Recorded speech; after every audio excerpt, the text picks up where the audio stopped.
Šodien raidījumā reimatiskās slimības un to ārstēšana, homeopātija sāpju noņemšanai, zivju eļļa spēkam un veselībai.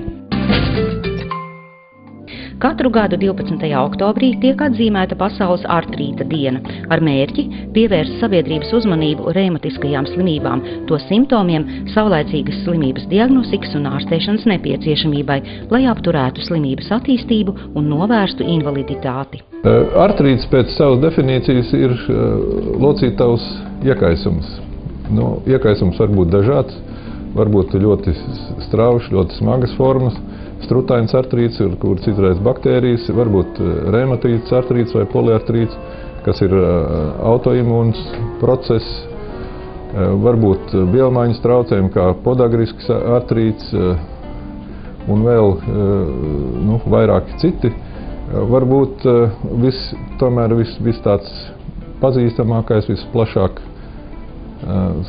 sastopamais ir osteoartrīts. Osteoartrīta ārstēšana ir ļoti daudzveidīga. Tas tikai liecina par to, ka tādas īstas universālas vienas metodas nav. Lieto gan medikamentus, atsāpinošus, saucamos visbiežāk nesteroīdos pretiekaisuma līdzekļus, un tādas jau tādas, kas likās kādreiz jau kā liels brīnums, kad sāka staigāt tie, kuriem bija praktiski jau nonākuši tik tālu, kad mājas režīms, tad bija mākslīgās locītavas, jeb endoprotēzes, to implantācija.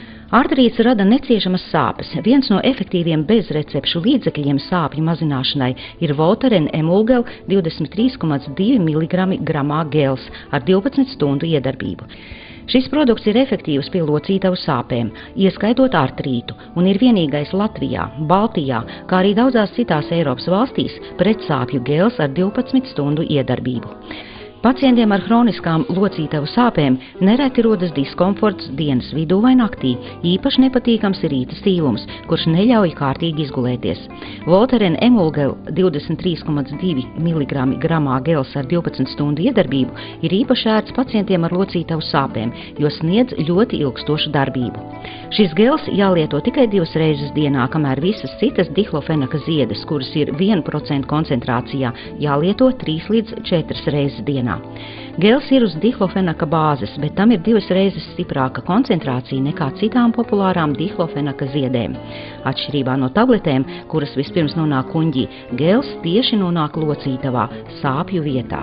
Es jums parādīšu metodi, kā pareizāk lietot gēlus. Tā, ko bieži neievēro, tas būtu, kad uzsmērē biezā slānī, un gaida, kad būs tas efekts. Kaut kāds efekts arī ir, bet pareizāk būtu ziest plānākā slānī un iemasēt ādā gandrīz minūti, 40-50 sekundes ilgi. Tādā veidā tiek panākta lielāka koncentrācija sāpīgajā vietā, un vajadzētu izmantot arī tās vietas. Var izmantot refleksogēnās zonas vai arī sāpīgās vietas, muskuļu piestiprināšanas vietas vai citas, kur ir kaut kādas sāpes.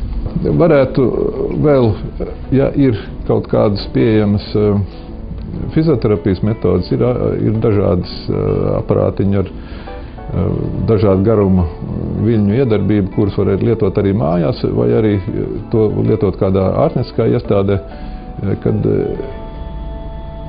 pēc uziešanas tos ievadīt. Statistika liecina, ka osteoartrīts skar 10% iedzīvotāju. Klasiskais osteoartrīts ir saistīts ar vecumu, taču ir daudz slimību ar skrimšļu bojājumu, kas sākas jaunībā. Kā no tām izvairīties? Profilaks šeit būtu iziet no riska faktoriem. Riska faktori ir liels svars, pārslodzes, sportistiem ekstremālas slodzes, traumatizācija, vibrācija. Vajadzētu mēģināt izvairīties, sevišķi parādās jau tās pirmās pazīmes. Ja. Tāpat uzturs. Ja. Uzturā ķirbis varētu lietot visos veidos. Tā ir tāds labs līdzeklis locītavām. Ja. Un, protams, ievērot jau klasisko piramīdu. Saglabāt aktivitāti, kustēties, svaigā gaisā uzturēties, bet tai pašā laikā nevajadzētu pārāk ekstremāli to darīt. Vai vēlies aizmirst par ķermeņa sāpēm līdz pat 12 stundām?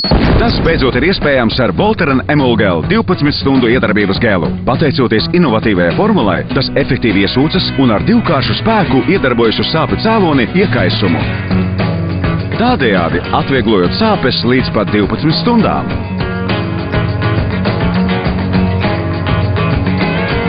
Voltaren Emulgel. Vienīgais pretsāpju gels ar 12 stundu iedarbību.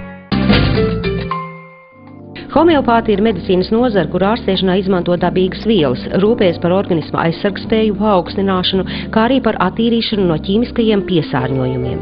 Veiksmīgi homeopātiskie preparāti tiek pielietoti arī ortopēdijā, sāpju noņemšanai. Homeopātiju ortopēdijā pielieto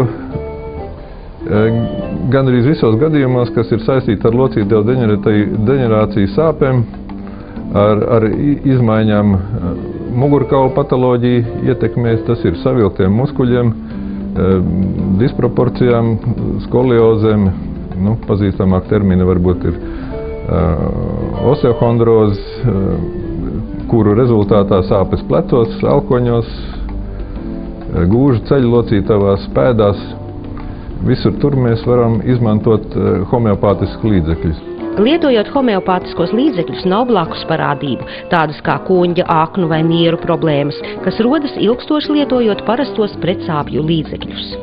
Preparāti ir bezrecepšu tabletes, bezrecepšu pilieni, bezrecepšu ziedes. Populārākās ziedes ir zēle, tāpat deģeneratīvām saslimšanām, traumēl, kas ir traumām, iekaisīgām saslimšanām. Gēli ir, sāpīgai vietai uziežama pabiezā kārtā, uz nakti var vēl aptīt ar pārtikas plēvi, un vairākas dienas lietojot parasti dod labu efektu. Pilieni un tabletes ir ieņemam tradicionālā veidā, bet mēs savās praksēs vairāk lietojam injekciju preparātus. Es savā praksē jau lietoju preparātus ap 20 gadus, un es uzskatu, ka rezultāti ir ļoti labi, līdz 80% efektivitāte, kas ir ļoti labi. Viņi droši var konkurēt ar pretsāpju medikamentiem un dažādām citām ārstēšanas formām. Kādos gadījumos šos homeopātiskos preparātus pielieto injekciju veidā? Galvenokārt pielietojam hroniskos gadījumos, kad cilvēkiem ir ilgstoši, kā jau iepriekš tika teikts, hroniskas sāpes. Lai nebūtu ilgstoši jālieto pretiekaisumu līdzekļu un pretsāpju zāles, jo nereti daļu pretsāpju zāļu cilvēkiem izveido pieradumu, tad izvēlamies arī homeopātisku preparātu ievadi bioloģiski aktīvos punktos. Labāki rezultāti ir, ja pacientiem tiek ievadīti šie preparāti bioloģiski aktīvos punktos, tie dod ilgstošāku rezultātu un ātrāk un labāk sasniedzam efektu. Bieži vien nav nepieciešams, nekavējoties, kad cilvēkam parādās pirmās deģeneratīvās izmaiņas kādā locītavā, veikt ortopēdisku operāciju, bet cilvēkam tomēr saglabājas šīs sāpes, un lai no tām atbrīvotos un lai uzlabotu komfortu, tad arī pielietojam šos preparātus. Galvenokārt tās ir lielās locītavas, tas ir ceļlocītava, tā ir gūžu locītava, plecu locītavas, kas ilgstoši nomok cilvēkus. Injekcija tiek izdarīta ar ļoti mazu tievu adatiņu, 0,4 mm. Nosakām, izmantojot varam adaterapijas punktus, varat bieži vien muskuļu cīpslu piestiprināšanas punktus vai gar tām, neliela dezinfekcija. Un šeit izmantosim adaterapijas punktu. Pret viņu vēlams ir uztaisīt nelielu papuliņu un pēc tam ievadīt nelielu medikamentu daudzumu. Šī bija injekcija meteni, kur ir sāp ceļu locītavas un prevalē sāpes pateles saitēs. Tas liecina par hronisku iekaisumu, jo sevišķi tas ir pēc lielākām slodzēm. Man ir sāpes ceļos, reizēm arī mugurā. Pie fiziskām slodēm, pie konstantām fiziskām slodēm. Līdz ar to es meklēju kādu palīdzību, jo gribēju turpināt nodarboties ar fiziskām aktivitātēm. Man šī ceļu sāpēšana bija tiešām traucējoša. Šobrīd es esmu saņēmusi jau 3 reizes. Tas ir 3 nedēļas. Reizi nedēļā es nāku pie doktora Niņroda. Un man kļūst labāk. Šādas injekcijas Latvijā var saņemt vairākās vietās. Rīgā, Dobelē dr. Zariņš praktizē, Olainē zināms dr. Zelāns, dr. Dārznieks. Rīgas 2. slimnīcā praktizē dr. Kesels, veic līdzīgas injekcijas. Un informācija par konsultēšanos iespējamu ar ārstiem bioloģiskās medicīnas vai mūsdienu homeopātijas jautājumos ir iespējama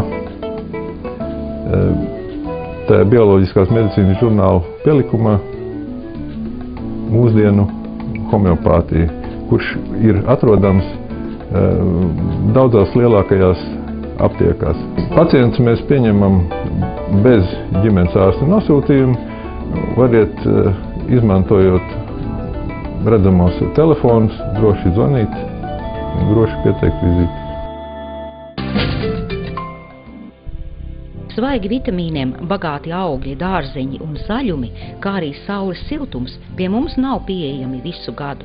Līdz ar to rudens un ziemas mēnešos pavājinās organisma imunitāte un vairāk esam pakļauti dažādu vīrusu izraisītām saslimšanām un to radītajām komplikācijām. Tādēļ mediķi iesaka regulāri visu gadu lietot zivju eļļu. Kas tad ir zivju eļļā tāds, kas palīdz mums būt stipriem un veseliem? Zivju eļļa pamatā ir omega-3 taukskābes. Un tikai pēc tam viss pārējais A, D, E vitamīni. Tas viss ir ļoti labi, bet pamatā tomēr mēs viņu lietojam tieši šo neaizvietojamo omega-3 taukskābju dēļ. Jo organisms pats šīs taukskābes nespēja sasintezēt, un tieši tam dēļ arī viņas ir jālieto. Protams, uzreiz ir loģisks jautājums, kam dēļ. Ja? Kam dēļ pirmām kārtām mēs to lietojam bērniem. Sāksim jau ar grūtniecēm, ar topošajām māmiņām, jo īstenībā lietojam tieši tā iemesla dēļ, ka mazajam bērniņam, kurš vēl ir mammas klēpī, attīstās gan smadzenes, gan sirsniņa, gan actiņas, un īstenībā attīstās visas šūnas, viss organisms, kurš sastāv no šūnām, bet šūnu apvalkos arī ir šī omega-3 taukskābe. Latvijā jau vairāk kā 20 gadus cienīts, mīlēts un pasaulē pusotra gadsimta garumā augstu atzinību guvis produkts Mollers zivju eļļa. Vai jūs ģimenē ir cieņā zivju eļļa? Jā, lietojam, visi lietojam. Un kādi ir rezultāti? Kad pārtraucām, apslimām. Tagad sākam atkal lietot. Mēs lietojam zivju eļļu, Muller. Mēs pieaugušie kapsulās, bēdži šitrā veidā. Par to, vai tas ietekmējot labi, ir novērojot to, ka gan koncentrēšanās spēja ir labāka, gan nenogurst. Jā, kad ir labi. Zivju eļļa būtu jālieto visu mūža garumā gan bērniem, gan pieaugušajiem, it sevišķi tiem bērniem, kuri apmeklē pirmsskolas mācību iestādes vai skolu, jo esot kontaktā ikdienas ar citiem bērniem, īpaši ir nepieciešama stipra imunitāte. Man jums ir kāds jautājums. Sakiet lūdzu, vai jūs esat dzēruši zivju eļļu? Paceļ rokas ir. Un vai jums garšo zivju eļļu? Varbūt tu vari pastāstīt, kāpēc vispār ir jādzer zivju eļļa? Lai būtu atmiņa un laba redze. Parasti bērni domā, ka zivju eļļa tas ir kaut kas negaršīgs, kaut kādas sliktas asociācijas, bet tagad mūsdienu farmaceitu firmas ir parūpējušās, ka zivju eļļa jau ir daudz garšīgāka un vienkārši garšīga konfekte, un bērnam, dodot šo konfekti, būs stipra veselība, vai ne? Ko es varu pateikt no savas pieredzes? Tie vecāki, kas rūpējās par savu bērnu, tiešām pērk vitamīnus, zivju eļļu, tie bērni mazāk slimo. Mēs nevaram palikt vienaldzīgi, mēs esam atbildīgi par bērnu veselību. Kādu tieši zivju eļļu būtu visieteicamāk lietot no tām, kas nopērkams mūsu aptiekās? Šīs zivju eļļas ir vienas no populārākajām gan Latvijas tirgu, gan arī Eiropā. Jau ir pārstāvētas apmēram 160 gadi. Jā, zivju eļļiņa ir dabīgs produkts, kas nāk no arktiskajām jūrām, no mazajām arktiskajām treknajām zivīm. Jā, šī te eļļiņa ir dubulta iedarbība, tur vēl ir vitamīns A un D lielā sastāvā klāt, jā, kas būtu nepieciešams mūsu gan imūnas sistēmas celšanai. Jā. Lielā koncentrācijā dzeram apmēram 2 kapsuliņas pa dienu, ja nav cits ieteikums no ārsta. Jā, omega-3 kardiozivju eļļiņai te ir B grupas vitamīni klāt un folskābīti, kas ir nepieciešams sirdsdarbības un asinsvadu stiprināšanai. Jā. Lielākā koncentrācijā ir šī te šķidrā zivju eļļiņa. Lielā koncentrācija ir tāpēc, ka šeit ir sakombinēts arktiskās mencas un sīkās arktiskās zivtiņas. Ļoti izdevīgi visai ģimenei pa tēkarotītei 1 reizi dienā. Jā, arī būs nepieciešams gan imūnsistēmas celšanai, gan asinsvadiem, redzei, galvai, locītavu sāpēm. Jā. Pie konkrētām saslimšanām tur gan vairāk būtu jārunā ar ārstu, jo tur būtu jākoriģē deva, bet pie saslimšanām, pie sirdsdarbības, jā, sirds asinsvadu slimībām, locītavu slimībām, jā, viņš iet kā papildu terapija. Jā. Šo produktiņu var ieteikt, tāpēc, ka pirmkārt viņam ir pieredze, viņam ir diezgan liels lietošanas periods un vispār pieredze ne tikai Latvijā, Eiropā arī. Lielā devā ir nepiesātinātās taukskābes, jā, vitamīns D3, jā, tāpēc viņš būtu labāks, jā, mazāk jālieto vienkārši salīdzinoši ar lielu daļu zivju eļļām, kas ir piedāvāts Latvijas tirgū. Šeit ir visizdevīgākā deva.